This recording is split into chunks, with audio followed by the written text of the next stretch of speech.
Hello সবাইকে। আজকে একটু হঠাৎ করেই বের হয়ে পড়লাম। আমি আর আমার বোন। কোনো বড় প্ল্যান না, শুধু একটু বাইরে যাওয়া, একটু ফ্রেশ হওয়া। অনেক দিন ধরেই ভাবছিলাম, কিন্তু সময় হয়ে উঠছিল না। বাড়ি থেকে বের হওয়ার সময়টা একটা আলাদা অনুভূতি থাকে জানো। মনে হয় একটু নিজের জন্য সময় নিচ্ছি। তাই আর দেরি না করে বেরিয়ে পড়লাম। এখন আমরা রাস্তায় চারপাশটা দেখাতে দেখাতে যাচ্ছি। এত ব্যস্ততার মাঝেও এই ছোট্ট ছোট্ট জিনিসগুলোই ভালো লাগছে।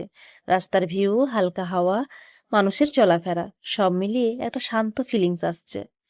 আসলে কোথায় যাচ্ছি সেটা যতটা না গুরুত্বপূর্ণ, তার থেকে বেশি ভালো লাগছে এই বের হওয়াটা। অনেক দিন পরে এমন একটা সময় পেলাম, তাই ভাবলাম মুহূর্তটা একটু নিজের মতো করে উপভোগ করি, তাই তোমাদের সাথেও শেয়ার করি। এই যে বড় বাক্সটা, এটা আসলে আমার বোনই নিয়েছে। প্রথমে দেখে ভাবছিলাম এত বড় বাক্স দিয়ে কি করবে, কিন্তু পরে বুঝলাম জিনিসটা আসলে অনেক কাজের। এর ভেতরে সহজেই অনেক কিছু রাখা যায়। কম্বল, বালিশ, শীতের জামা কাপড়, মানে শীতের যেসব জিনিস থাকে সব এক জায়গায় গুছিয়ে রাখা যায়। আলাদা আলাদা করে রাখার ঝামেলাও থাকে না, আর দরকার হলে একেবারে বের করে নেওয়াও যাবে। আমার কাছে তো বেশ ভালোই লাগলো, কারণ ঘরটা গুছিয়ে রাখতে এমন একটা স্টোরেজ থাকলে সত্যি অনেক সুবিধা হয়। আর দেখতেও খারাপ না, একদম সিম্পল আর ইউজফুল। এই বড় বাক্সটা আমরা এখান থেকে ভ্যানে তুলে দিয়ে দিচ্ছি। ওরা সরাসরি বাড়ি পৌঁছে দিয়ে দেবে। এতে করে আমাদের আর এত বড় জিনিসটা নিয়ে ঘুরতে হবে না, একদম ঝামেলা ফ্রি হয়ে গেল।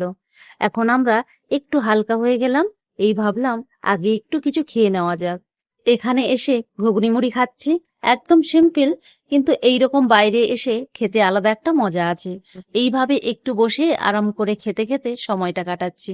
আসলে এই ছোট ছোট মুহূর্তগুলোই বেশি ভালো লাগে। এরপর ভাবছি একটু ঘুরে কিছু কেনাকাটা করে নেব। কয়েকটা জামা কাপড় নেওয়ার আছে, সেগুলো দেখে নেব ধীরে সুস্থে। তারপর সবকিছু হয়ে গেলে আমরা আস্তে আস্তে বাড়ির দিকে রওনা দেব। আজকের দিনটা একদম নিজের মতো করে শান্তভাবে কাটাচ্ছি। খাওয়া দাওয়া শেষ করে এবার আমরা সোজা চলে এলাম কাপড়ের দোকানে। কিছু কেনাকাটা করার প্ল্যান আছে। মায়ের জন্য একটা শাড়ি নেব, আর নিজের জন্যও দু একটা জামা দেখে নিচ্ছি। আসলে আগে থেকেই ভেবেছিলাম মায়ের জন্য কিছু নেওয়া দরকার। আগের বার যখন এসেছিলাম তখন সময়ের অভাবে ঠিক করে নেওয়া হয়ে ওঠেনি। তাই আজকে যখন আবার এলাম, ভাবলাম আর দেরি না করে মায়ের জন্য একটা সুন্দর শাড়ি লিখে নিই। এখন আমরা একটু সময় নিয়ে ধীরে ধীরে সব দেখছি, কোনটা ভালো লাগছে, কোনটা ঠিক হবে, এইসব নিয়েই এখন ব্যস্ত আছি। শপিং করতে গেলে একটু সময় তো লাগেই, কিন্তু এই সময়টা নিজের মতো করে উপভোগ করছি। চলো এবার বাড়ির দিকে যাই। আজকের মতো সবকিছু শেষ। আমরা বাসে উঠে গেছি, কিছুক্ষণের মধ্যেই বাড়ি পৌঁছে যাব। দিনটা সিম্পল হলেও ভালো কেটেছে। বাড়িতে এসে দেখি সবাই খেতে বসে গেছে। আজকে অন্ন মহোৎসব হচ্ছে, তাই আমিও আর দেরি না করে বসে পড়লাম। সবাই সারি সারি করে বসে আছে, সেই সঙ্গে আমিও বসে গেলাম খাওয়া দাওয়ার জন্যে। একসাথে এইভাবে খাওয়া দাওয়ার মধ্যে আলাদা একটা আনন্দ আছে। সন্ধ্যা নামতেই গ্রামের সব ছেলেমেয়েরা সংস্কৃতি অনুষ্ঠানে অংশ নিচ্ছে। চারিদিকে একদম সুন্দর একটা পরিবেশ তৈরি হয়েছে। কেউ গান গাইছে, কেউ নাচ করছে, আবার কেউ আবৃত্তি করছে।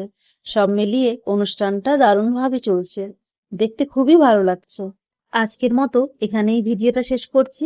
দেখা হবে আবার নতুন কোনো গল্প নিয়ে নতুন কোনো ভিডিওতে। ততক্ষণ ভালো থেকো, সুস্থ থেকো, টাটা।